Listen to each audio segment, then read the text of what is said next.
Welcome to today's video. Today, I'm going to share with you the truth about gluten. And I think I might surprise you with what I'm about to say. So, what is gluten? Gluten is a protein that is found in certain grain products, primarily wheat. The reason that many people discourage you from consuming gluten is the fact that it can be inflammatory in your body. And we all know inflammation is not a great thing. If you have excess inflammation, you're going to have pain, chronic health problems. It's going to deplete your antioxidants, reduce your performance, give you brain fog. There's a whole list of negative things that come with inflammation.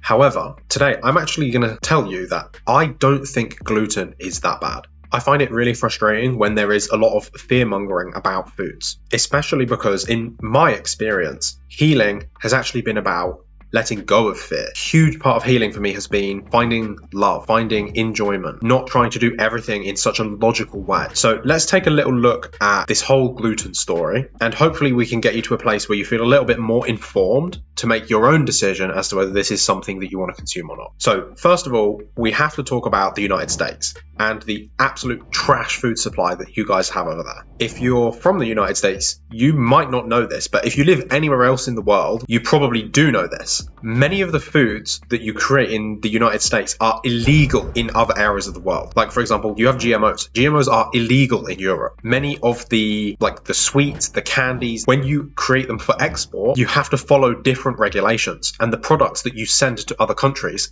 like, for example, in the UK, I remember seeing, I believe it was like a Hershey's chocolate bar or Pop-Tarts or something like this. They had different ingredients in from the versions that you actually sell in the United States because it is illegal to include those ingredients in these other parts of the world. Also, in the United States, the amount of pesticides used is extremely high. Something that I have seen with several of my clients is that it's not that people are reactive to gluten, it's that they're reactive to very high glyphosate content in some of these gluten-containing foods. So simply swapping to organic, you're able to see a significantly increased tolerance to gluten. If you do live in the United States, you also could consider importing some grain, some flour from Europe, for example. I know there are several individuals that will order flour from Italy so they can make their own pizza and pasta at home.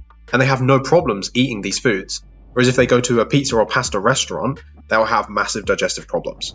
I've also got dozens of stories of clients from America that travel to Europe, Portugal, Spain, France. They're eating bread and croissants. They're losing weight, their inflammation is low, and they're tolerating foods that they usually wouldn't tolerate. So if you're living in the United States, food supply is absolutely crazy over there. If you're living elsewhere in the world, let's say you're living in the United Kingdom or Europe or Asia, it is true that the amount of gluten in wheat has increased over time. There are two main reasons for this. The first is that we use different types of wheat than what we used to. Believe it or not, wheat used to grow about 6 to 8 feet tall. It had this enormous stem, and then you would get the wheat berries all the way at the top, almost similar to how corn grows. You imagine corn very tall. Whereas now, when you think about a wheat field, maybe comes up to your knee, or maybe your mid-thigh for a little bit shorter. What we think of as wheat now, and I can think about this, I've seen countless wheat fields in the United Kingdom. I had one in my back garden. I had one in the back garden of my grandmother's house. There are wheat fields everywhere, and it comes up to about the height of your knee. This is a different type of wheat, and this more modern type of wheat that we use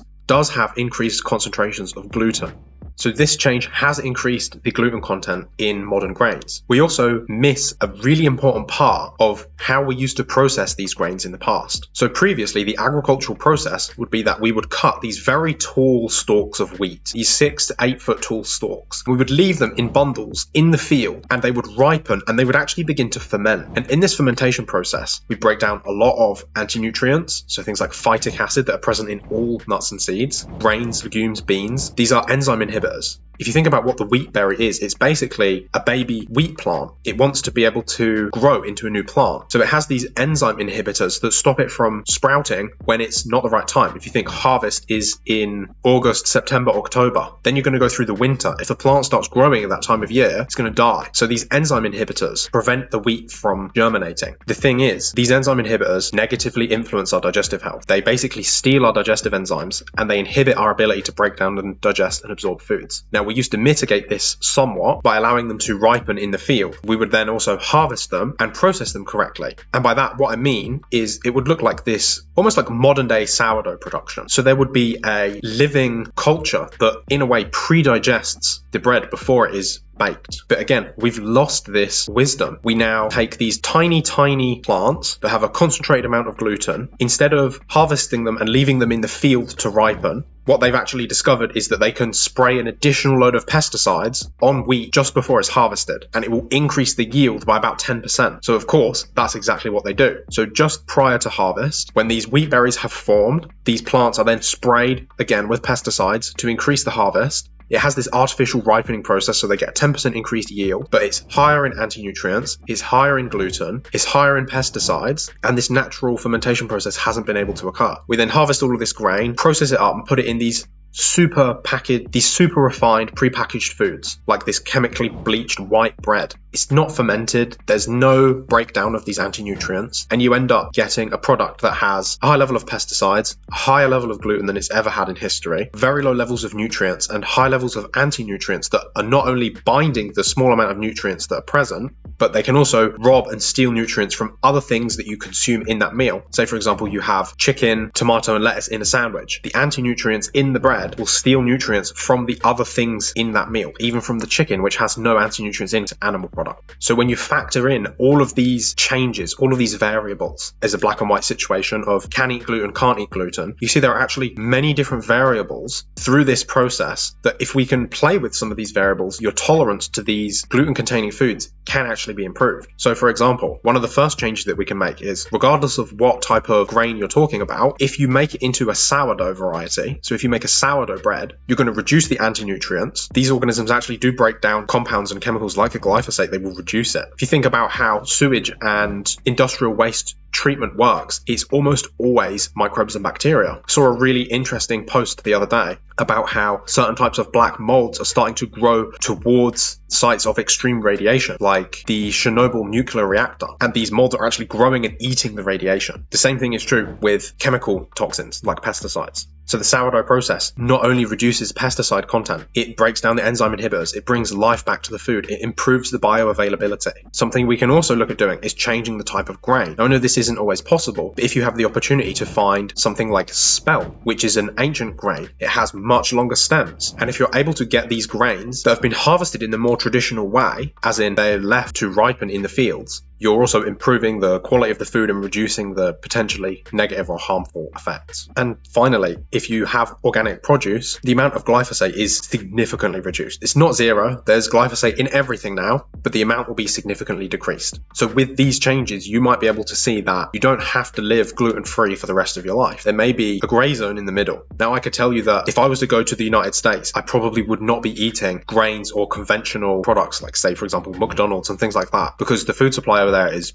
really not that great. However, over here in Europe or in Asia, where the baseline food quality is higher, you can probably get away with some of these things. Obviously, the ideal that we're looking at would be some sourdough spelt bread, but you absolutely don't have to be perfect to heal. I'm fortunate enough to have access to a really nice sourdough bakery near where I'm staying. It is conventional wheat, it's not organic, so it probably has pesticides, but ultimately the way that I think that you should make this decision is you should really go based on how you feel. I personally can eat bread and I feel no better or worse either way. There is absolutely no difference for me. If you're somebody that eats bread or pizza or something containing gluten and you obviously feel worse, if it gives you an upset stomach, that's your body talking to you and telling you something, and you should listen. But there are hundreds of people that I've spoken to that say, I'm just avoiding gluten, I just don't eat grains because of all of the scary things I've heard about on the internet. And if you're one of these people that eating grains, eating gluten doesn't give you any obvious symptoms, it doesn't make you feel any worse,